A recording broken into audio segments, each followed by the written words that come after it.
Hey folks, Free Play Frank. Today I've got part 2 of the buzzsaw build. And then I'm going to play another song from 1973.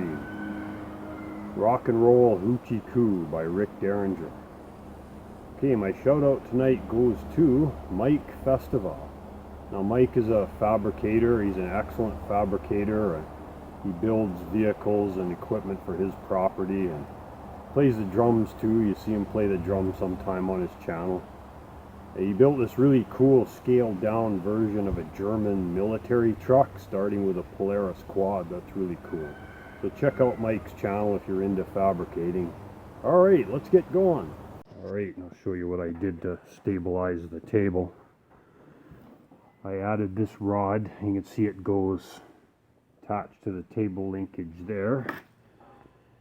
And it's split here, and there's a spring that pulls it down in the middle, and it's attached to another bracket over there, so that when you tilt the table, you can see that the spring pulls that down.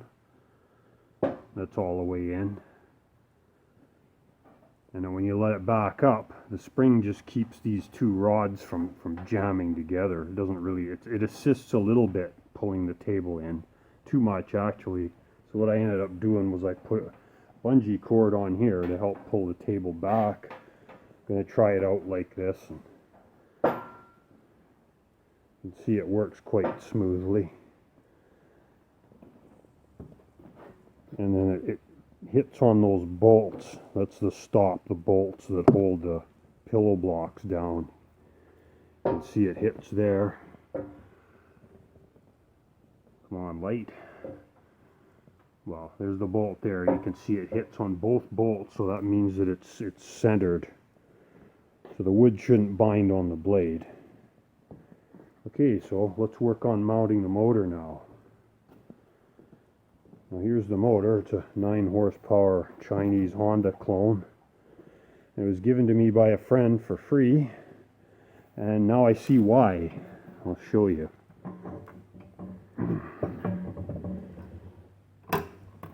Somebody must have dropped it and they cracked one corner so it leaks oil. So I did what any self-respecting redneck mechanic would do. I JB welded it. There's also another hole under here. I JB welded that too. And then I put Bondo just for stability. And then when I mount it, I'm going to put a 1/4 inch piece of wood, like plywood or MDF or something, between the motor and the mounting bracket. Another stupid thing about this thing is you can see the bottom of it isn't flat. You can see that motor mount there sits flat on the table, but this one is sticking up slightly. And it's not cracked here. There was one little crack there. I JB welded that too.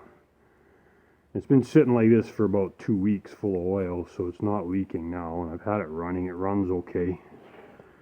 But anyways, I've got this piece of steel here. This is the perfect piece to mount that motor on. It's already got holes in it that almost line up. I just have to file 2 of them. So I'm going to make a bracket out of this to bolt to the bottom of the motor. And then I'm going to figure out a way to tighten it to tension the belt.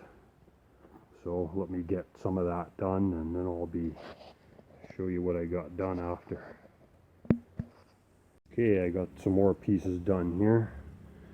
Okay, I decided not to use the holes in that plate because they don't line up as close as I thought, so I cut off the end that doesn't have any holes and I drilled them so they line up with the motor. And the part where the bottom of the motor is a little bit warped, all I'm going to do there is I'm just going to weld on here, run a weld bead on here, and then over at this corner. And then I'm going to grind it down until it fits the bottom of the motor. Now this shaft is going to be what this pivots on to tighten the belt. These 2 pieces on the inside are going to be welded onto this plate, and the 2 bushings on the outside are going to be welded onto here on these 2 angle arms. And then I have this piece of rebar which is going to get welded to the end, which is going to be the lever to lift the motor up and down to tighten and loosen the belt. And then these 2 little pieces here in this bearing is going to be attached to this shaft, which is going to mount underneath this plate. It has these two brackets here. Yeah, okay, I'm sorry, that piece of rebar doesn't attach to this shaft, it attaches to this shaft. Because this is the device that's going to lift the motor up and down to slack the belt. And I have this little bearing here. I made this little bushing that it sits on. And I have these two pieces here, which are going to be welded onto this shaft and onto this shaft. And then when I lift that lever up, it's going to push that bearing down against this piece. See, this piece of steel here is going to be welded onto my frame. And this shiny spot here is where the cross piece is going to go, where it pivots on. And you can see the belt. I measured it, and it's about 5.5 inches from the pulley to where the pivot point goes, where the plate mounts. So then I'll be able to be over on the other side, and I'll be able to pull that lever to release the belt tension. Oh, we got some pretty visitors here. Got some wonderful visitors here. They want their food.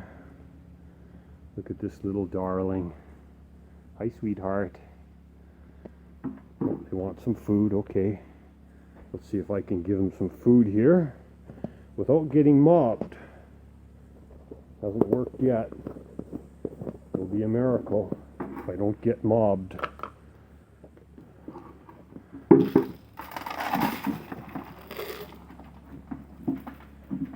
No, don't all go for it all at once. Where's that little sweetheart?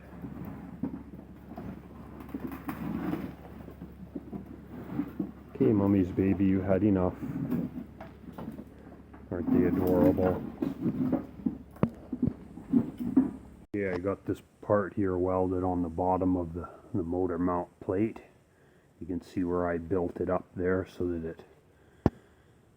it sits level. I did the same on the other corner.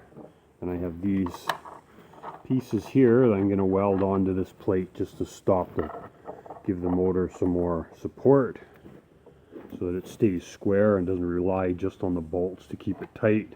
I have another little piece of square steel securing this corner, so it's secured on 3 sides. Plus I cut this hole out here so I can drain the oil without making as much of a mess. Okay, here's the finished motor mount. You can see how I got this all. I just got the welding magnet to hold it together while I was tacking it. Now I'll show you how it works. You have this big long lever here.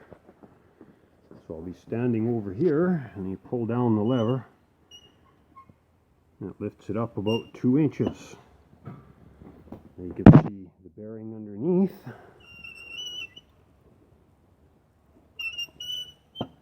That's how that's going to work. The motor mounted on the plate now, and I've got the whole rig hanging from the engine hoist. I'm trying to get it lined up. You can see that I've got these 2 pulleys. This is as flat, as close as it's going to get.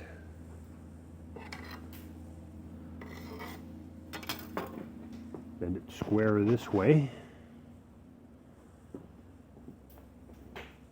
You can see how this part here, I've got these pieces clamped onto this big 4x3 inch angle iron. So now I'm going to get busy and tack welded in place.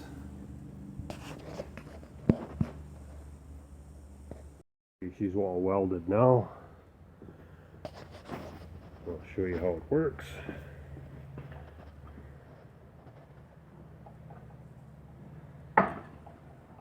Pulls it up and down nice and easy. Watch it slack the belt off. Plenty loose enough to start the motor or if the blade jams. One issue though, I got a piece of wood under the end of it, is when the weight of the motor is hanging on it, This bracket here flexes a little bit, so I'm going to brace it. I'll make a piece of steel that goes from here down to the bottom cross member and brace it. And see what I did here with this pin. Got a cotter pin on the other end here. I can just pull this out and then I can take the motor off and run it on something else. All I have to do is make a couple more of these to mount it on whatever other equipment I'm going to mount it on, because the blade or the belt loosening lever is part of the motor. And I'm going to make some type of a way to hold it here so it'll stay in a neutral position, like I'll put a chain or some type of strap. Okay, the next thing we have to do is I got to make some kind of a holder here to clamp down on the wood, because I don't like the idea of holding the wood with my fingers with that saw blade. If it jams, it might smash my hand. So I've seen some where they have like a lever here that you push on that lever and it has a piece of steel with teeth on it that swing over and clamp down on the wood. I'm going to make that for it. I'll make the pieces up for that and then I'll show you how that's going to work.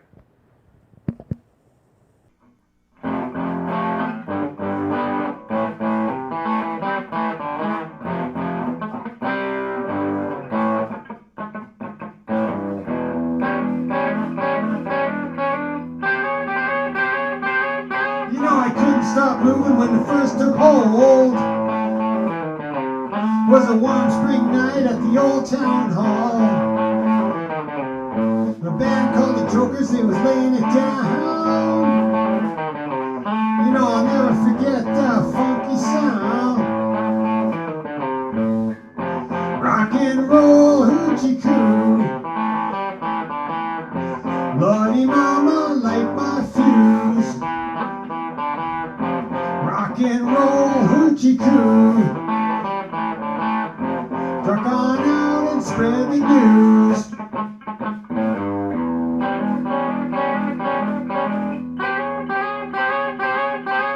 Ski stop buzzing about this time of year. She's a going round back, said she'd meet me there. We was rolling in the grass, growing behind the barn. My head started ringing like a fire alarm. Rock and roll hoochie koo. Lordy mama, light my fuse. Rock and roll hoochie koo. Truck on out and spread the news.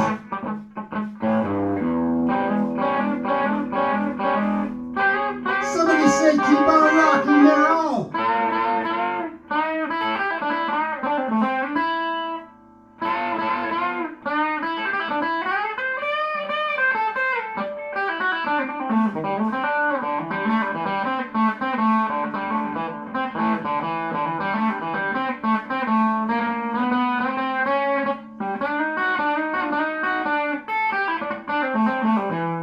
I hope you all know what I'm talking about.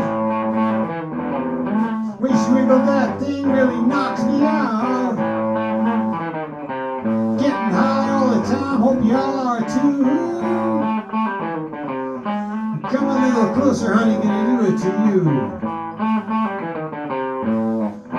Rock and roll hoochie koo. Lordy mama, light my fuse.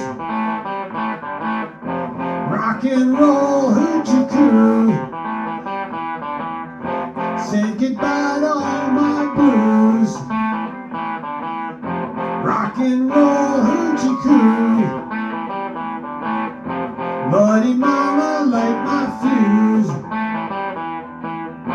Rock and roll hoochie koo. You know I'm tired of player dues. Rock and roll hoochie koo. Lordy mama, light my fuse.